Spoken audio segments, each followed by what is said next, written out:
오후 예배 시간 하나님께서 우리에게 주시는 말씀은 신약성경 히브리서 말씀입니다. 오늘 두 군데를 좀 찾아볼 건데요. 히브리서 10장 19절에서 25절까지의 말씀을 저희가 교독하도록 하겠습니다. 19절 띄워주시면 좋겠습니다. 제가 먼저 읽겠습니다.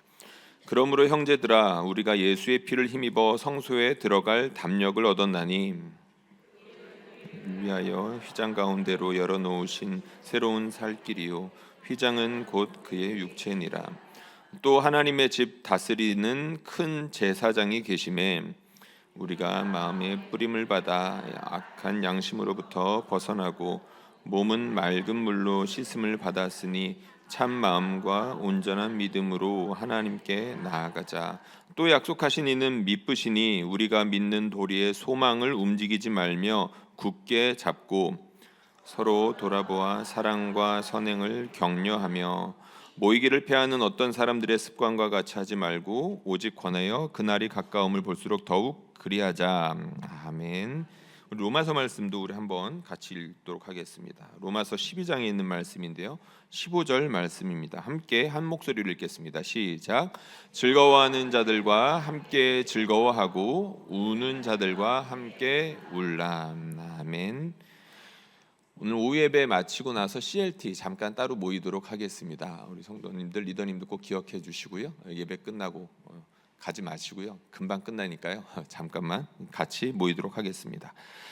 목양으로서의 예배, 절망의 순간에 함께 예배하기입니다. 두 번째는 언제 있을지는 모르겠습니다. 일단 첫 번째는 오늘 하고요. 기회가 되면 두 번째 하도록 하겠습니다. 히브리서는 구약의 제사법과 대제사장의 직분을 근거로 하여서 예수님에 대해서 깊이 있게 소개를 합니다. 예수님에 대해서 예수님이 어떤 분이시다, 그리고 예수님이 이런 분이시니까 우리가 이렇게 살자라는 이야기로 깊이 있게 다루고 있습니다. 히브리서 10장도 마찬가지입니다. 어떤 말씀이 나오냐면 예수님께서 친히 제물이 되셨다라는 말씀이 나옵니다. 구약에는 제사를 직접 드렸잖아요. 그런데 예수님께서 친히 제물이 되셨다라는 말씀이 나오면서 단번에 영원히라는 중요한 수식어를 붙이면서 예수님께서 우리를 위해서 단번에 자신을 제물로 드리셔서 우리가 영원토록 제물을 드릴 필요가 없게끔 그런 귀한 제물이 되셨다라는 말씀이 나옵니다. 그러니까 그러면서 우리가 더 이상 제물을 드릴 필요가 없고 제사를 드릴 필요가 없습니다. 대신에 예수님께서 친히 제물이 되셔가지고 하나님께 나아갈 수 있는 길을 새롭게 열어놓으신 겁니다. 그래서 우리가 그 예수님을 붙잡고 힘입어서 하나님께 나아가자를 비롯해가지고 여러 가지 권면을 합니다. 그 말씀이 히브리서 10장에 나와 있는데 그 권면들이 총 4가지로 등장을 합니다. 오늘 말씀에는 그 중에서 총 2가지가 나와 있는데 2가지만 좀 간단하게 살펴보려고 합니다. 히브리서 기자가 처음에는 뭐라고 말하냐면은 우리가 예수님을 힘입어서 지성소로 나아갈 수 있게 됐으니까 하나님께 담대하게 나아갑시다라고 제안을 합니다. 말씀 우리가 한 2구절 좀 찾아보도록 하겠습니다. 화면으로 좀 띄워주시고요. 로마서 5장에 있는 말씀이랑 히브리서 4장에 있는 말씀인데 오늘 우리가 읽은 이 히브리서 10장에 어떤 말씀이 있었냐면 하나님께 담대히 나아갑시다 라고 했습니다. 근데 그 말씀과 비슷한 맥을 같이 하는 이야기들입니다. 같이 읽어보겠습니다. 시작. 우리가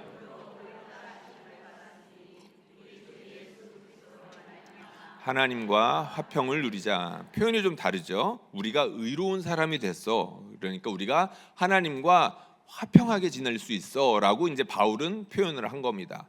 히브리서 기자가 또 비슷한 표현을 한 적이 있는데 이 말씀 한번 같이 읽어보겠습니다. 시작. 긍휼하심을 받고 때를 따라 돕는 은혜를 얻기 위하여 은혜의 보좌 앞에 담대히 나아갈 것이니라. 아멘. 암송하고 있는 분들도 많으실 겁니다. 하나님께 나아가자. 이게 어떻게 바뀔 수 있나요? 하나님과 평화롭게 지내자, 하나님과 친하게 지내자라는 뜻이기도 하고요. 히브리서 4장에 있는 말씀을 보자면 우리가 때를 따라 돕는 은혜를 얻을 수 있어. 우리가 하나님과 친하게 지낸다는 건 다른 게 아니라 때를 따라서 하나님께 호의를 얻을 수 있으니까 수시로 하나님께 나아가자. 이제 그렇게 바꿔서 표현할 수도 있는 겁니다. 실제로 히브리서 전문가이신 이풍임 목사님이라고 계시는데 목사님 친구이기도 하시죠. 그분 해설을 듣다 보니까 하나님께 나아가자라는 뜻은 구체적으로 예배하는 것이고 기도하는 것을 뜻합니다라고 이렇게 주석을 달아 놓으셨더라고요. 실제로 하나님께 나아가는 게 뭐냐라고 했을 때 하나님께 예배하는 것입니다. 아니면 하나님께 기도하는 것입니다. 이렇게 풀어서 설명할 수 있다는 것입니다. 그리고 오늘 읽은 말씀에 보면 히브리서 기자가 예수님이 산 제물이 되셨으니까 우리가 그를 힘입어서 무엇을 하자라고 두 번째 제안을 하는데요. 그 두 번째 제안은 다름 아니라 열심히 모이자입니다.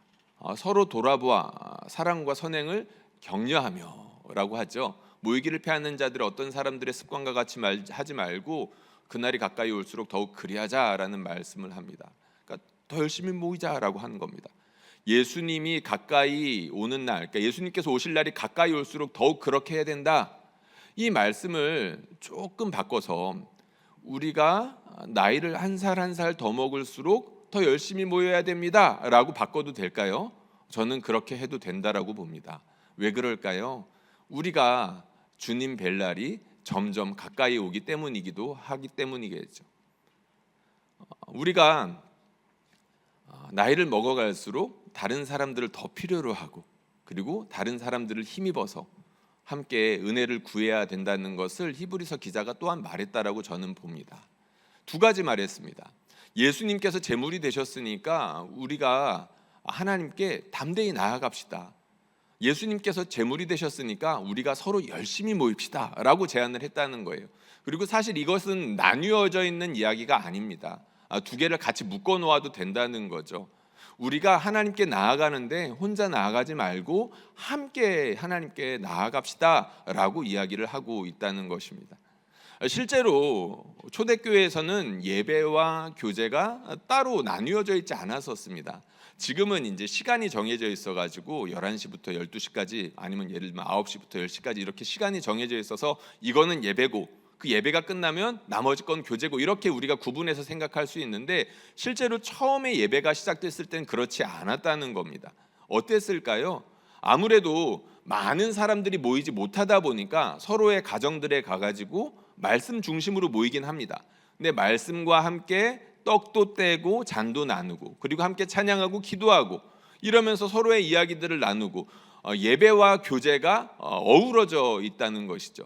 실제로 지금 우리가 드리고 있는 예배의 형태를 갖추기 시작한 것은 아마도 이제 우리가 짐작하기로는 기독교가 로마의 공인을 받고 난 이후로 이렇게 생각을 하고 있습니다. 로마의 공인을 받기 전에는 아무래도 핍박도 심했고 대규모로 모이는 게 어려웠으니까 이런 형태를 갖추는 것 자체가 어려웠겠죠. 그러나 로마의 기독교가 공인을 받고 난 이후로는 많은 사람들이 모이는 것이 가능했습니다. 그리고 그것을 위해서 건물을 짓는 게 가능했죠. 그러면서 많은 사람들이 실제로 도시에 있는 많은 사람들이 교회로 몰려들기 시작했고 그러면서 조직과 형식을 갖추기 시작했으면서 이렇게 많은 사람들이 이렇게 절차에 따라서 예배를 드리는 일들이 시작했다는 겁니다.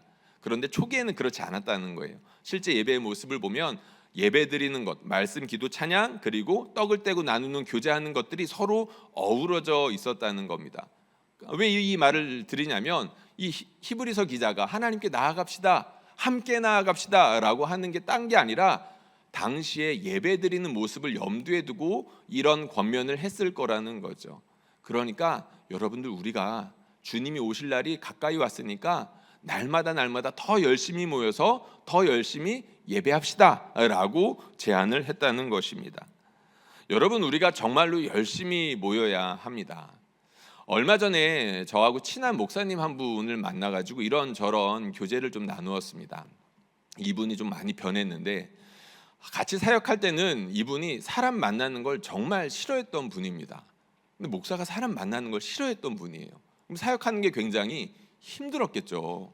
그래가지고 제가 당시에도 선임이어가지고 이 친구한테 목사님 성도들 좀 만나세요. 자주 좀 만나시고 신방 좀 하세요. 그리고 성도들 만날 때 예의를 갖춰주세요. 만나기 싫다고 해가지고 얼굴에 티내지 마세요. 이런 이야기들을 자주 했던 것 같습니다. 근데 이분이 한 10년 사이에 많이 변했습니다. 많이 변해가지고 요즘에는 사람들을 자주 만나고 다니는데 저한테 갑자기 이런 이야기를 하더라고요. 목사님, 사람을 만나야 뭐라도 되는 것 같습니다. 이런 이야기를 했습니다. 그러니까 사람을 만나지 않고서는 뭐가 되지 않는다는 것을 나중에서야 알은 거고, 어쨌든 나중에라도 알았으니까 지금 열심히 만나서 사역들을 열심히 하고 있다, 뭐 그런 이야기를 저한테 해주셨습니다. 정말 그렇죠. 뭔가 만나야 됩니다. 뭔가 만나지 않으면 일이 이루어지질 않아요. 사업을 해보신 분들도 알 것이고 사회생활을 오래 해보신 분들은 더 많이 알 겁니다. 근데 이거는 우리 믿음의 영역에서도 어느 정도 통용이 됩니다. 우리가 열심히 모이지 않으면 성령께서 강하게 역사하시는 것들을 체험하기 어렵다는 겁니다. 우리가 아무리 하나 되기 힘든 사람들이 내 옆에 있다 하더라도 그 사람들과 자꾸 만나려고 해야 되고, 믿는 사람들 만나면 뭐합니까? 만나서 하나님 찾아야 된다는 겁니다. 만날 때마다 하나님 붙잡고 말씀 붙잡으면서 하나님께 은혜를 구하고, 이런 일들을 강하게 할수록, 우리가 열심히 할수록 하나님의 성령이 분명히 강하게 역사하신다는 것을 우리가 믿어야 되겠습니다. 물론 이렇게 예배하는 모습이 상황에 따라서 아니면 모임의 성격에 따라서 이 예배하는 모습이 다를 수 있습니다. 이렇게 막 100명, 200명이 모이는 모임일 때는 절차를 확실하게 좀 갖추고 순서에 따라서 되도록이면 시간도 어느 정도 이렇게 맞춰주는 것이 필요하겠죠. 그런데 그 인원이 줄어들거나 아니면 상황에 따라서 그 예배의 모습도 얼마든지 바뀔 수 있겠죠. 셀 예배를 생각해 보시면 쉽습니다. 여러분 10명 미만의 셀이 모일 때 어떻게 교제하나요? 어떻게 예배하죠? 우리 셀 교환의 순서가 있는데 중요한 거는 나눔입니다. 말씀과 기도와 찬양이 있지만 적은 인원이 모이기 때문에 서로의 이야기들을 나눌 수 있죠.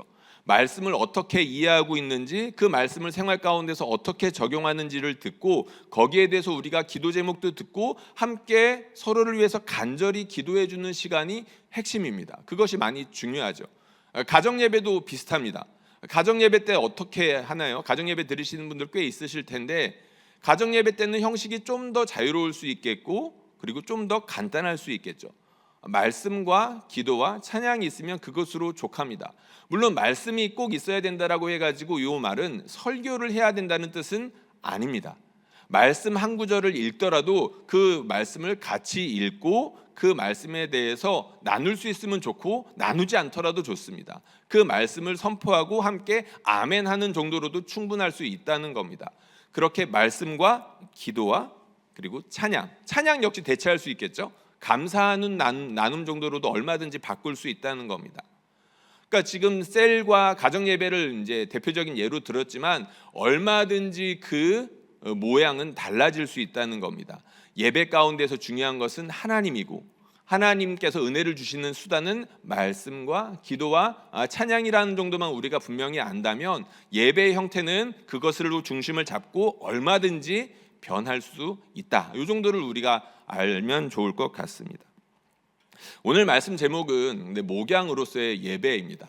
이제 본격적으로 이제 말씀을 여러분들이랑 나눠야 되는데, 이게 무슨 말이냐면 우리가 여러 모양으로 모여가지고 예배를 하는데 그 예배 가운데 목양의 효과를 낳을 수 있다는 겁니다. 우리가 예배하는 것을 통해서 실제로 목양의 일들이 일어난다는 거예요. 예를 들자면 이런 겁니다. 우리가 다 같이 모였을 때 교육의 효과가 일어납니다. 그리고 우리가 다 같이 모였을 때 훈련의 일들이 일어납니다. 우리가 다 같이 모였을 때 하나님께 예배할 때 위로하는 일들이 일어납니다. 실제로 그러하죠. 우리가 주일 예배에 모이는 것들을 생각해 보시면 금방 알 수 있습니다. 우리가 주일에 모이는 것들을 강조하죠. 근데 매주 이렇게 주일 성수하듯 거룩하게 지키기 위해서 열심히 노력하면 어떤 일이 생겨날까요? 여러분들의 삶 가운데 리듬이 생겨나겠죠. 일주일에 한 번씩은 꼭 교회에 가는 게 정해져 있어서 내 삶의 패턴이, 내 삶의 형식이, 방식이 거기에 따라서 움직이게 되는 겁니다. 굳이 이름을 붙이자면 거룩한 리듬 정도가 되면 좋을 것 같습니다. 그러니까 우리가 매주 예배 드리는 것을 통해서 거룩한 삶의 리듬이 생기는 겁니다. 그리고 우리가 모일 때 어떤 일들이 일어날까요? 거룩한 습관이 생기겠죠. 우리가 모이는 것들이 습관이 되고, 그리고 예배 때 찬양하고 기도하고 말씀 듣는 것들이 내 삶의 중요한 방식이 되고 습관이 될 수 있습니다. 그리고 중요한 교육의 효과들이 일어날 수 있겠죠. 설교할 때 우리가 정보로 배우는 것도 있고, 그리고 우리가 알고 있지만 실천하지 못하는 것들에 대해서 찔림을 받고 바꿀 수 있는 일들이 예배 시간에 실제로 일어납니다. 그러니까 이렇게 우리가 주일 예배만 생각해 봐도 우리가 여러 가지 목양의 일들이 일어나는구나라는 것들을 알 수 있다는 겁니다. 근데 여기서 우리가 한 가지 주의해야 될 것이 있습니다. 뭐냐면 예배를 드릴 때 여러 가지 효과를 얻을 수 있고 예배를 여러 기능적인 측면에서 접근할 수 있지만 주객이 전도되면 안 된다는 사실입니다. 무슨 말인지 이해가 가실까요? 아마 연배가 좀 있으신 분들은 제가 하는 말이 무슨 말인지 아마 금방 이해를 하실 겁니다. 예전에는 이런 이야기들을 많이 했었거든요. 예배는 오로지 하나님을 높이기 위해서 드리는 거지 다른 부수적인 효과를 위해서 하는 게 아니라는 겁니다. 그러니까 대표적으로 이런 게 될 수 있겠죠. 우리가 사업을 시작할 때 개업 예배라고 해가지고 예배를 드리지 않겠습니까? 그런데 이제 이게 주객이 전도돼 가지고 그 가운데 하나님은 쏙 빠지고 사람만 남을 수 있겠죠. 사업만 남을 수 있지 않겠습니까? 그러면 예배의 의미가 퇴색이 된다는 겁니다. 그리고 누군가가 태어나 가지고 이 아이를 축하해주고 그 가정을 축복하기 위해서 예배를 드릴 수 있겠죠. 그런데 그 가운데에서 하나님이 쏙 빠지고 사람만 남을 수 있다는 겁니다. 그렇게 주객이 전도가 되면 우리가 하나님을 예배하는 건지 사람을 예배하는 건지 헷갈릴 수 있겠죠. 여기에 대해서 좋은 지적을 해놓은 말이 있어가지고 제가 한번 인용해 와봤습니다. 요걸 한번 같이 읽어봤으면 좋겠는데요. 우리가 같이 읽어보도록 하겠습니다. 시작.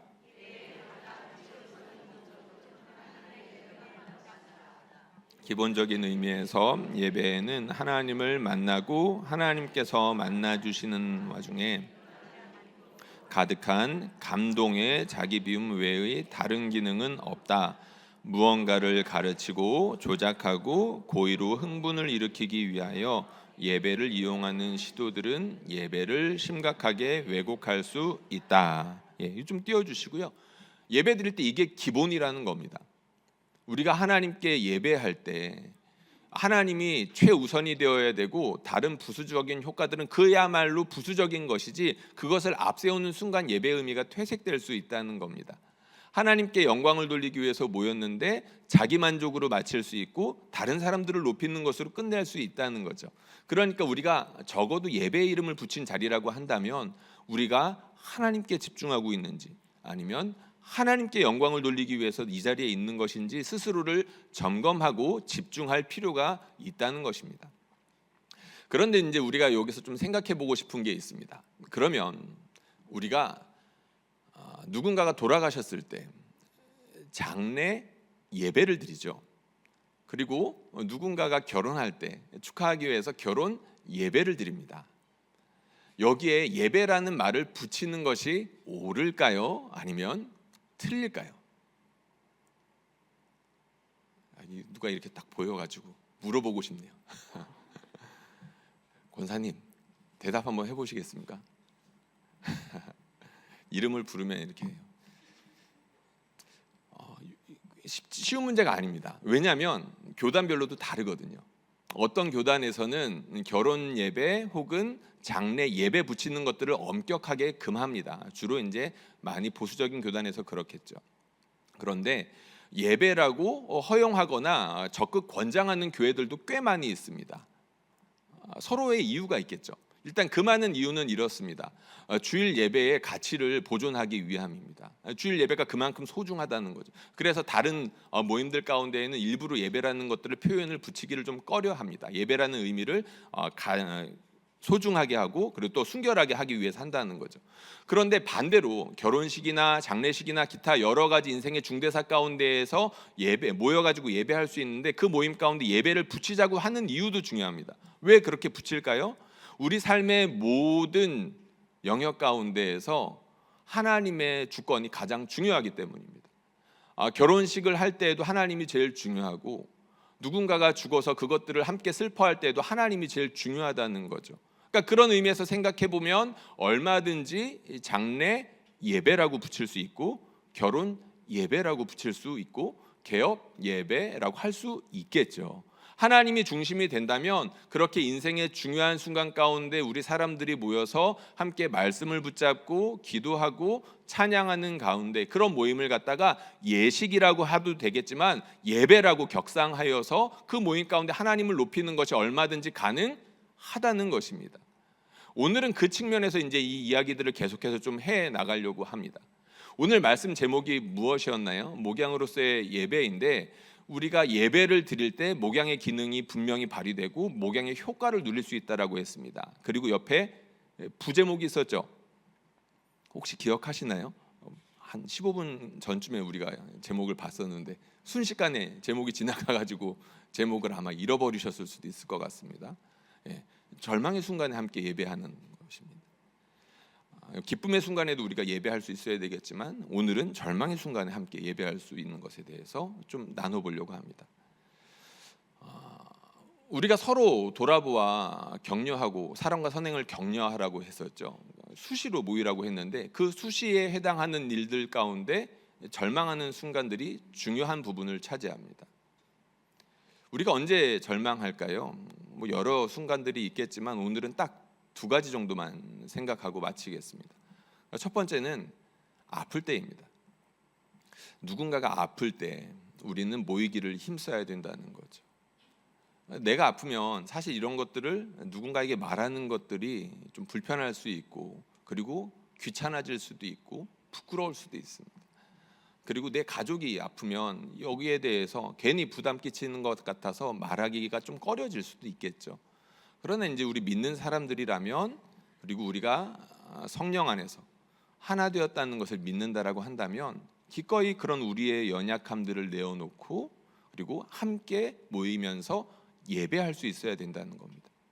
그러니까 내가 아플 때, 내 가족이 아플 때 이것들을 알리면서 서로 기도하고 하나님께 집중하면서 하나님께서 어떤 은혜를 주실지 기대하고 갈망하는 것이 꼭 필요하다는 것이죠. 중요한 말씀이 있습니다. 유명한 말씀이기도 하고요. 이 말씀 우리가 한번 같이 읽어보도록 하겠습니다. 야고보서에 있는 말씀인데요. 소리내서 읽겠습니다. 시작. 너희 중에 그들은 주의 이름으로 기름을 바르며 그를 위하여 기도할지니라. 아멘. 야고보서가 이제 초대교회 성도들한테 편지를 쓴 내용일 텐데, 교회 초창기 때부터 병자들을 위해서 기도하고 함께 예배하는 것이 있었던 것으로 보입니다. 이 말씀만 봐도 우리가 충분히 짐작해 볼 수가 있겠죠. 누군가가 아프니까 그 사람을 위해서 일부러 더 모이는 겁니다. 그리고 오늘 말씀해 보니까 여기 보니까 장로라고 나오죠. 장로는 어떤 사람입니까? 첫 번째로 교회를 대표하는 사람입니다. 교회를 대표하는 사람이니까 아무나 장로로 세우지는 않겠죠. 성숙한 어른들일 겁니다. 교회 안에서 말씀에 능통하고 기도하는 것에 익숙하며 말씀과 기도로 성도들을 위로하는 데 능숙한 사람들이 장로님들이겠죠. 그런 장로님들을 아픈 사람들에게 파송하는 겁니다. 보내서 기도하도록 하는 거죠. 장로가 갔다는 것은 무엇을 의미할까요? 다른 성도들도 사실 함께 갔다는 것을 뜻합니다. 교회를 대표한다라고 했고 성도들을 대신하는 역할을 분명히 하고 있으니까요. 그러니까 그런 장로님들을 아픈 사람들에게 보내서 아픈 사람들을 위하여 간절히 기도할 때 왜 이렇게 하라고 할까요? 하나님께서 함께 하시기 때문입니다. 하나님께서 두세 사람이 있는 곳 가운데 함께 하신다라고 분명히 말씀해 주셨는데, 우리 주님께서 말씀하신 부분이죠. 교회를 대표해서 사람들이 가는데 우리 주님께서 당연히 함께 가시겠죠. 아픈 사람들을 위해서 우리가 교회 이름으로, 예수님의 이름으로 나아가서 기도할 때 하나님께서 분명하게 역사하신다는 겁니다. 여러분 믿으시죠? 믿으시죠? 예, 피곤해도 이럴 때는 우리가 아멘 강하게 좀 할 수 있으면 좋겠습니다. 실제로 정말로 하나님께서 그렇게 역사하십니다. 지금도 그렇게 역사하시죠. 예배학 시간에 배웠던 이야기입니다. 초대교회에서 이렇게 아픈 사람들이 있으면 지금처럼 기술이 좋아가지고 뭐 줌으로 연락을 주고받을 수 있는 것도 아니고 통화를 할 수 있는 것도 아니니까 무조건 사람이 가야 되지 않겠습니까? 그러니까 무조건 사람이 가야 되는데, 이렇게 교회에서는 그 당시에 매주 성찬을 하던 교회들이 많았으니까 환자가 있으면 교회에 올 수가 없고, 교회에 오지 못하면 교회에서 나누는 떡과 잔을 나눌 수가 없겠죠. 그래서 장로님들이 그것을 가지고 환우들한테 가는 일들이 많았다고 합니다. 그래서 장로님들과 성도들이 그렇게 교회에서 나눴던 떡과 잔을 가지고 아픈 성도들한테 가는데, 아픈 사람들한테 가잖아요. 환자들이 낫는 일들이 그렇게 많았다고 합니다. 그러니까 하나님께서 우리의 모임 가운데 계시면서 그 떡과 잔을 나눌 때, 그리고 말씀을 나눌 때 하나님께서 기적을 베풀어 주시는 것처럼 회중 가운데 있지는 못할지라도 그 회중을 대표해서 장로님들과 성도들이 그 아픈 사람들을 위해서 떡과 잔을 가지고 났을 때 하나님께서 회중과 함께 하시는 것처럼 이 환우와도 함께 하신다는 것을 그런 식으로 드러내는 경우가 많았더라, 이런 기록이 있다는 겁니다. 그러니까 하나님은 그 당시에 그렇게 일하셨다는 거예요. 그러면 지금은 그렇게 일하시지 않을까요? 지금도 그렇게 일하시겠죠. 여러분, 그 순복음교회가 한참 부흥할 때 이야기 많이 들어보셨을 겁니다. 순복음교회가 한참 커지면서, 그러니까 70년대 80년대겠죠. 그때 이제 구역장들과 지역장들이라고 해가지고 그 순복음교회 구역장들과 지역장들이 들고 다니는 그 독특한 가방 있지 않습니까? 그거 들고 이제 열심히 이제 신방을 다니시는 겁니다. 이제 환우들에게도 많이 찾아가고, 그리고 이제 그분들 전도 열심히 했으니까 전도하려고 이제 구역 식구들이 다 같이 이제 따라다니고. 예전에는 이제 그런 풍경들이 자주 있었는데 요새는 이제 그런 풍경 찾아보기가 어렵죠. 어쨌든 그 당시 이제 그렇게 여러 사람들이 이렇게 함께 찾아가면, 아픈 사람들이 있으면 구역 식구들이 달라붙어 가지고 같이 기도하는 겁니다. 순복음교회 뭐 제가 지금은 요새는 안 가봤지만 군사 같잖아요. 모르는 사람들 앞에서도 막 방언으로 기도하고. 근데 그러면 사람들이 막 낫는 겁니다. 그리고 같이 이 예수를 아직 안 믿는 사람인데 방언하는 일들이 막 일어나고, 그런 일들이 막 곳곳에서 보고가 됐다는 이야기를 들은 적이 있습니다. 그러니까 초창기에 한국교회가 막 부흥할 때 그런 일들로 하나님께서 내가 너희와 함께 한다는 것들을 보여주셨다는 거죠. 그런 일들은 지금은 없을까요? 당연히 지금도 있습니다. 우리 가운데에서도 당연히 있습니다. 중병이든 아니면 약한 병이든 가볍게 지나가는 병이든 성도들이 함께 모여서 예수의 이름으로 기도할 때 그곳 가운데는 능력이 나타납니다. 하나님께서 실제로 우리 믿는 사람들을 통해서 환우들을 위해서 기도하게 하시는 이유는 하나님께서 우리를 얼마나 사랑하시는지, 이 교회를 중하게 생각하시는지를 나타내시기 위함이 아니겠습니까? 근데 물론 하나님의 크신 섭리 가운데에서 장애를 입고 그리고 질병이 오래됐음에도 불구하고 낫지 않는 경우들이 있습니다. 안타까운 일들이죠. 안타까운 경우들이 분명히 우리 주변에는 함께 동시에 있는데, 몇 년 전에 한 집사님에게 들었던 이야기입니다. 셀 모임에서 이제 자기의 이야기를 솔직하게 해주시는데, 목사님, 우리 아들이 태어날 때부터 아파서 지금까지 오래 기도하고 있는데 낫지 않고 있어요. 그리고 앞으로도 낫지 않을 수 있다는 것도 알고 있어요. 근데 거기서부터 이제 우시면서 뭐라고 말씀을 하시냐면, 그런데 하나님께서 저하고 함께 하시는 증거를 계속해서 보여주셨으면 좋겠어요 라고 말씀을 하시더라고요. 여러분, 이해가 되시고 마음에 와 닿으실 겁니다. 식구가 아프면 얼마나 괴롭겠습니까? 특히 내 자녀가 아프면 얼마나 힘이 들까요? 하루만 아파도 너무나도 불편할 수 있고 마음이 괴로울 수 있는데 10년, 20년 이렇게 쌓여오고, 그리고 앞으로 기약 없는 날들이 그렇게 펼쳐지는 것에 대해서 아무리 성도라 할지라도 힘들다는 거죠. 그러니까 지금까지는 하나님께서 이유는 알 수 없지만 고쳐주지 않으셨습니다. 그럼에도 불구하고 함께 하시는 여러 가지 증거들을 보여주셔서 위로받고 인내할 수 있었는데, 지금처럼 하나님께서 함께 해주셨던 것처럼 앞으로도 그렇게 해주시지 않으면 자기가 이 힘든 과정들을 버텨낼지 잘 모르겠다라고 솔직하게 이야기를 했던 것이겠죠. 여러분, 우리가 어떻게 해야 되겠습니까? 그 이야기를 듣고 아이들을 위해서 기도하는 것들을 쉬지 않고 있습니다. 그리고 그 아이들의 어머니와 아버지를 위해서 기도하는 것들을 쉬지 않고 있습니다. 우리가 그 일들을 해야 됩니다. 내 옆에 있는 사람들, 하나님께서 고쳐주실 수 있고 때로는 큰 섭리 가운데에서 이렇게 인내하는 시간들을 길게 허락하시는 순간들도 있는데 우리는 어떻게 될지 알지 못합니다. 그러나 중요한 것은 우리가 믿음으로 그렇게 연약함 가운데 있고 믿음이 흔들릴 수 있는 성도들을 위해서 함께 간절하게 하나님을 찾는 일들이 매우 필요하다는 것입니다. 이 일들을 위해서 우리가 힘을 냈으면 좋겠습니다. 그리고 두 번째로, 절망의 때, 우리가 특별히 생각할 수 있는 절망의 때는 죽음의 때겠죠. 사람이 얼마나 허무하고 그리고 연약한 존재인지를 절감할 수 있는 때입니다. 누군가가 죽었을 때이죠. 특별히 사랑하는 사람이 죽었을 때입니다.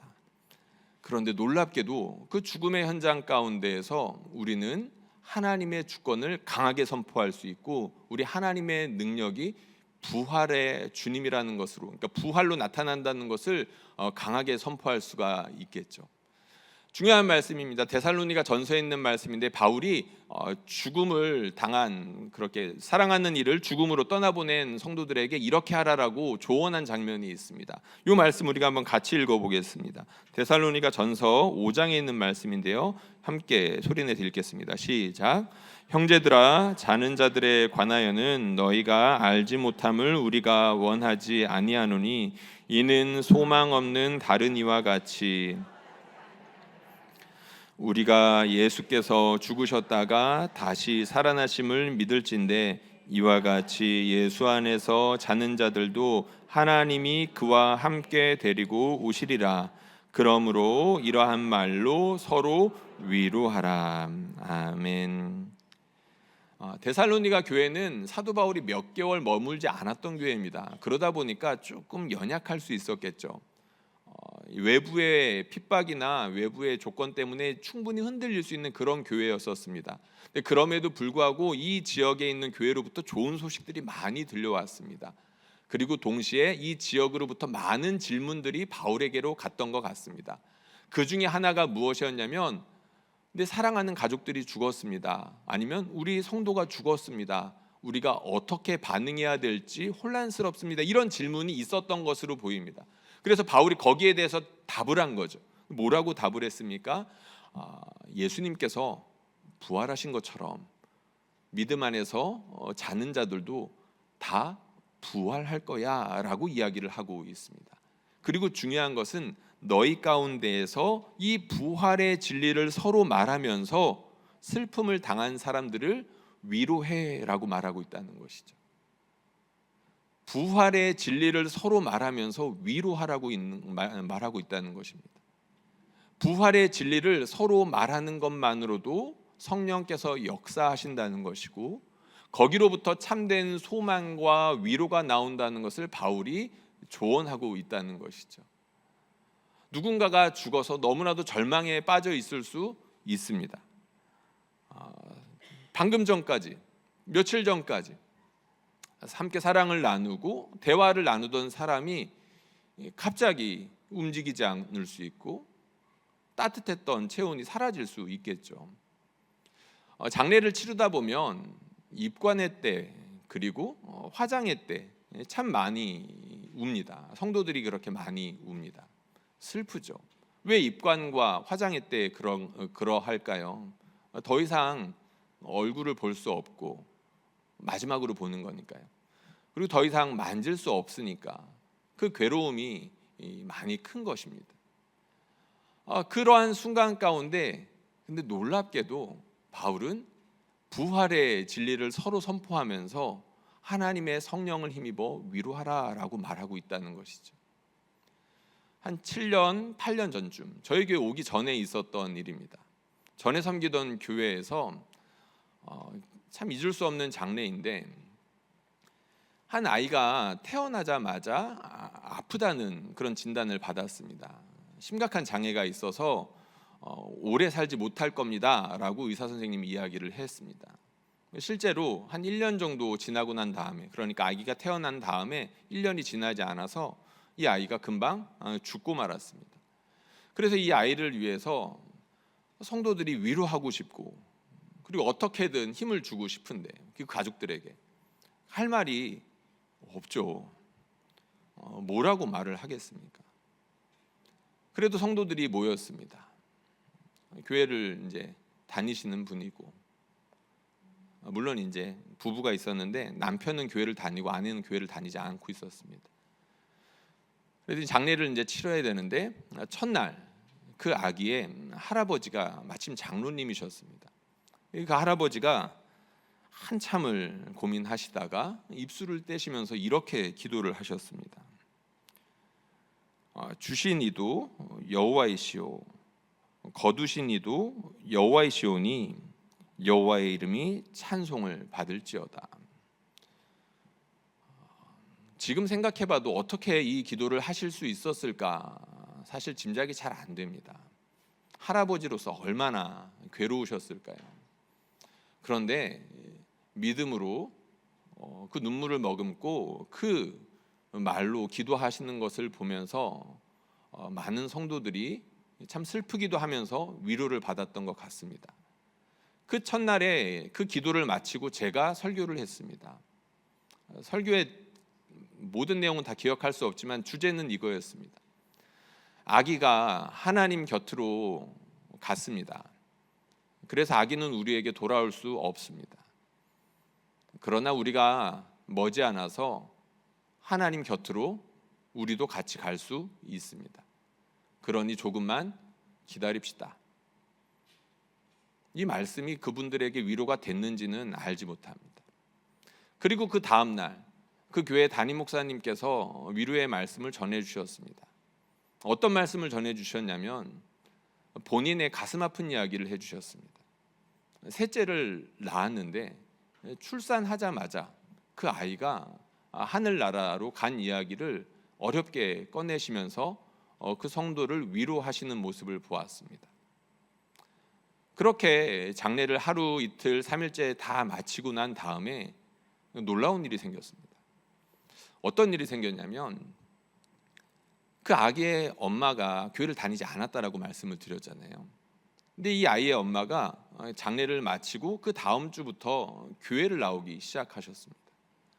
그리고 1년 후에, 정확히 1년 후에 세례를 받으셨습니다. 놀라운 일이죠. 사람의 생각으로 봤을 때 어떻게 이런 일이 있을 수 있을까 싶은데 우리 하나님께서 그 죽음의 순간, 절망의 순간 가운데에서 하나님을 붙잡고 막 욕이라도 하고 싶을 그런 순간 가운데 하나님께서 그분의 눈을 여시고 부활의 소망을 보게 하시면서 예수를 믿고 하나님의 백성이 되게 하셨던 겁니다. 그러니까 하나님의 말씀이 선포될 때 하나님의 능력이 나타난다는 것이 무엇인지를 눈앞에서 볼 수가 있었습니다. 장례 예배와 관련하여서 아까 저희가 조금 전에 읽어봤던 그 윌리엄 윌리몬이라는 분의 이런 이야기가 있습니다. 이 이야기를 우리가 한번 같이 읽어보면 좋겠습니다. 같이 읽겠습니다. 시작.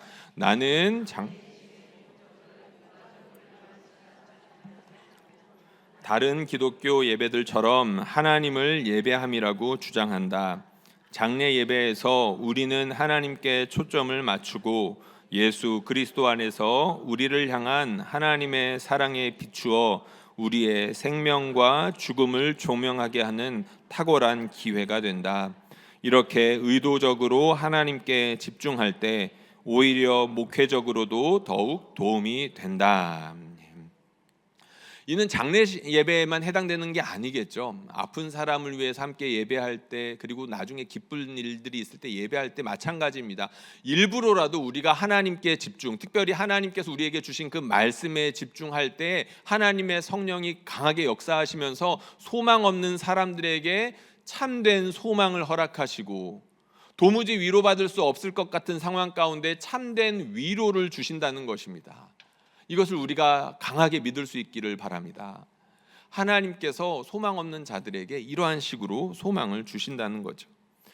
오늘 히브리서 기자는 예수님을 힘입어서 지성소로 들어가자 하나님께 담대히 나아가자라고 이야기했습니다. 그리고 이 말을 하고 난 다음에 바로 서로 돌아보아 사랑과 선행을 격려하라라고 이야기를 했었습니다. 서로 모이기를 힘쓰라고 했었죠. 말씀을 준비하면서 이 두 개의 권면이 왜 이어져 있는지에 대해서 이해가 됐습니다. 우리가 혼자서는 하나님께 담대히 나아가는 것조차 힘들 때가 너무나도 많기 때문입니다. 히브리서 기자의 편지를 받아보는 사람들은 예수를 믿는 것 때문에 핍박을 받는 사람들이었습니다. 핍박을 받는 것 때문에 수시로 내가 예수를 믿어도 되나?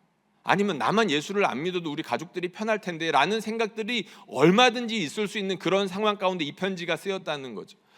누구라도 그런 상황 가운데서 믿음이 흔들릴 수 있는 걸 아니까 예수님이 누구인지에 대해서, 어떤 분인지에 대해서 확실하게 설명하고 그 신학적인 진술 가운데에서 그 신학적인 진술이 실제가 되게 하기 위해서 열심히 모이십시오라고 권면을 한 겁니다.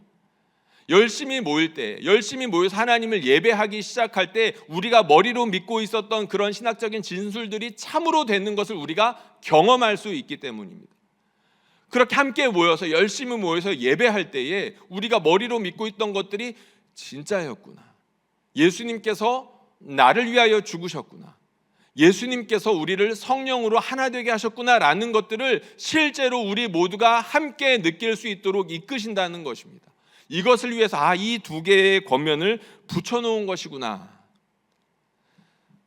우리 담임 목사님께서 수시로 하시는 중요한 가르침이 있죠. 우리가 말씀을 먹을 때 잘합니다. 그리고 기도할 때 강해지죠. 그리고 함께 할 때 이깁니다. 우리가 말씀을 먹을 때 잘하고 기도할 때 강해지고 함께 할 때 이깁니다.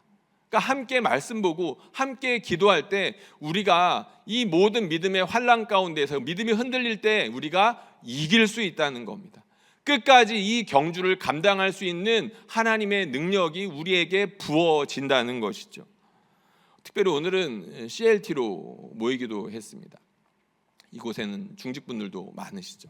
히브리서 기자가 말하는 장로에 해당되는 분들도 실제로 많이 있으시고, 그리고 장로는 아니지만 장로의 역할처럼 성도들을 돌아보는 그 역할들을 하는 많은 분들이 계십니다. 우리가 무엇을 위해서 모였습니까?